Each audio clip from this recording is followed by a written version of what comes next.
You're listening to Racing Future Radio. Here's your host, Mr. Dennis Mills, with this week's guest, Mr. John Snobelen. So let's build on that point here about the regional sort of sensitivities around this sport. I mean, what a journey you've had. You've had to go to every part of the province and take something that had been right down there, almost like Humpty Dumpty on the ground, and try to rebuild it. Let's go to Ottawa, Ontario, the Rideau Carlton track. How are you making out there? We've done great there. I mean, they're great people. They have a particularly tough challenge. You know, that horse racing, especially standardbred racing, tends to work in circuits. So it tends to be one track can't really make the industry work. It requires some synergy between several tracks in most places. And you'll see that in the core tracks in Ontario, where we have 8 tracks that work with a schedule now.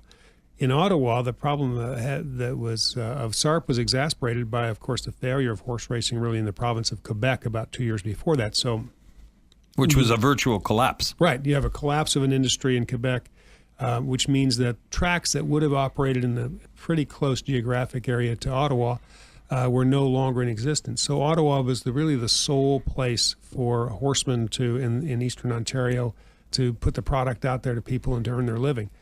So it's got a really special role to play, and there's an awful lot of horses, as you know, in the Ottawa Valley and a lot of horsemen in that area. And they've taken that challenge on. The folks at Rideau Carlton really do a good job of marketing locally. They have special days at the track. They do a lot of things that'll help them. They just made an investment in cameras, for instance, that'll get the quality of their signal and their product better, that'll help them in marketing their racing around North America. So they've made those investments. We've stood in behind them and made an investment over the next 5 years that'll help them keep enough product out there, enough racing days, and high enough purses to keep the industry viable.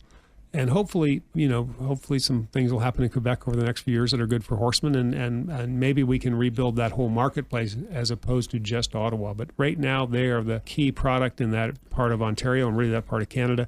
And they're up to the challenge, and we're right behind them. Well, that's exciting, because there was a time when the Ottawa Carlton team the Rideau Carlton team was pretty depressed about the way things were going. So sounds like there's good hope there. They went through some tough times, and we went through them with them. And it took a lot of rethinking on their part. They're very creative people there, a great team of folks. Their horsemen are great people, and they've been used to working with the track to kind of put a hybrid product together, not quite the purses that you might experience in central Ontario, but enough to keep their industry going. And so the cooperation between the track, the horsemen, and ultimately the Ontario horse racing has got a product there I think that we're going to be real proud of. Is there a possibility that one day that centre could or might be considered as a possible site for a more fulsome gaming experience, or is that? Yeah, I think that's all in play now. And a lot of that is municipal. They have kind of sorted out what their preferred sites are, as I understand it. And I'm not an expert on that side of the game, but as I understand it, Ottawa has focused in on the track as being the best site for gaming. I think that's currently what the council says.